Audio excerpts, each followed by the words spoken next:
අපිට අද වර්තමානයේ බුදුබණක් අහන්න ඕනේ කියලා ආස හිතලා තියෙන එක ගැන සතුටු වෙන්න. අනේ මට බණ අහන්න ආසා ඇති වෙන හිතක් තිබ්බා. එහෙම ජීවිතයක් තිබ්බා. ඒක විශේෂ එකක් පිටත. හැමෝටම බණ අහන්න ආස හිතෙන්නේ.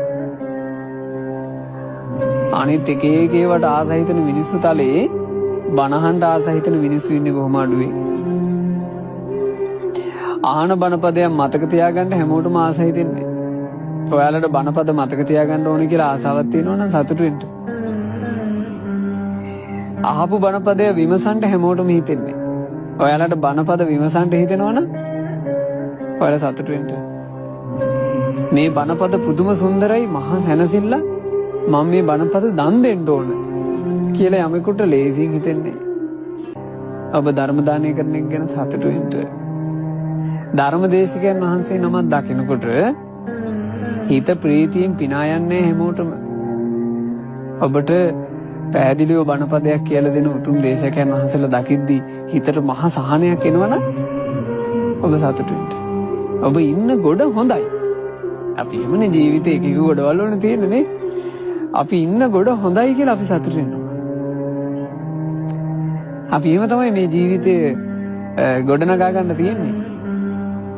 අපි අපේ දිහා හැරි හැරි බලන්න ඕන. මම මොන ගොඩේ දින්නේ? මම ප්‍රාණඝාත කරන ගොඩේ දින්නේ? සතුන් මැරීමෙන් වැළකීච්ච ගොඩේද මං? මං ඉන්නේ හොරකම් කරන ගොඩේද? හොරකමෙන් වැළකීච්ච ගොඩේද?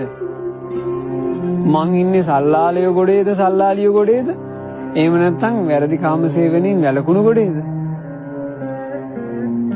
මං ඉන්නේ බොරු කියන ගොඩේද? ඇත්ත කතා කරන ගොඩේද? මං ඉන්නේ කේලංකාරයන්ගේ ගොඩේද? කේලමෙන් වැළකුණු ගොඩේද? බලන්න ඉතින් තම. ඒක ඒ සම්පූර්ණයෙන් බලා ගන්න තියෙන්නේ Tamanටනේ.